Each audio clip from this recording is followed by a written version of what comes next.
ভারত তো দূরের কথা, আমেরিকা আমাদের সাথে টিকবে না ইনশাআল্লাহ। আমরা বলছি 4 দিনের মধ্যে আমরা কলকাতা দখল করে নেব। বেশি লাফালাফি করবেন না। কতগুলো অর্বাচীন ঢাকায় দাঁড়িয়ে কাল বলছে 4 ঘন্টার মধ্যে নাকি কলকাতা দখল করবে। বড় বড় আওয়াজ, বড় বড় আওয়াজ। আমাদের হাসিমারা বিমান ঘাঁটিতে ভারতীয় নৌসেনার যে রাফেল বিমানগুলো রাখা আছে না, তার একটা যদি পাঠিয়ে দেওয়া হয়, শুধু আওয়াজেই ওদের প্যান্টে বাথরুম হয়ে যাবে। আমি বলতে পারি পিপিলিকার পাখা বাজায় মরিবার তরে। বাংলাদেশের এই মোল্লাগুলো, মৌলবীগুলো, এই র্যাডিক্যাল উগ্রবাদীগুলো, এদেরও পাকিস্তানের রাজাকারের যা হালত হয়েছিল সেই হালত হতে চলেছে।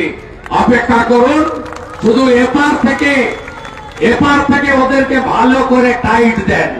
ইতিমধ্যেই খেলা কিন্তু শুরু হয়ে গেছে বাংলাদেশে।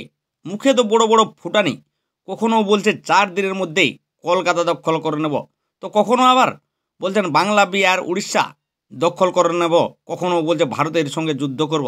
সে কোথায় বলে না 4 আনার মুকুল দানা, তার আবার ক্যাশ মোমো। ফারাক্কার জল ছেড়ে দিলে যে দেশটা ডুবে যাবে, সে দেশটা আবার ভারতের সঙ্গে যুদ্ধের কথা বলে। ভারতের বিরুদ্ধে যুদ্ধ লাগার খুব শখ, তাই না?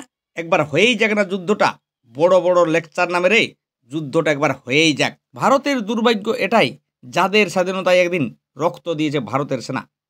1971 সালে মুক্তিযুদ্ধের সময় বাংলাদেশকে যদি সহায়তা না করত ভারতের সেনা, তাহলে পাকিস্তানি সেনাই বাংলাদেশকে এমন পেঁদাত যে তাদের হালুয়া টাইট করে দিত, আর বাংলাদেশকে কোনোদিন স্বাধীনতার মুখ দেখতে হতো না।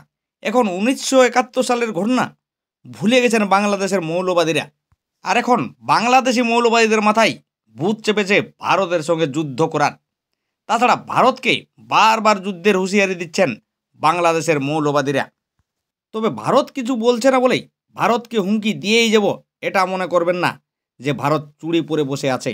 তবে এ নিয়ে রাজ্যের বিরোধী দল নেতা শুভেন্দু অধিকারী যে বলেছেন, এর চেয়ে ভদ্রভাবে বাংলাদেশকে কিন্তু আর কিছু বলা যায় না।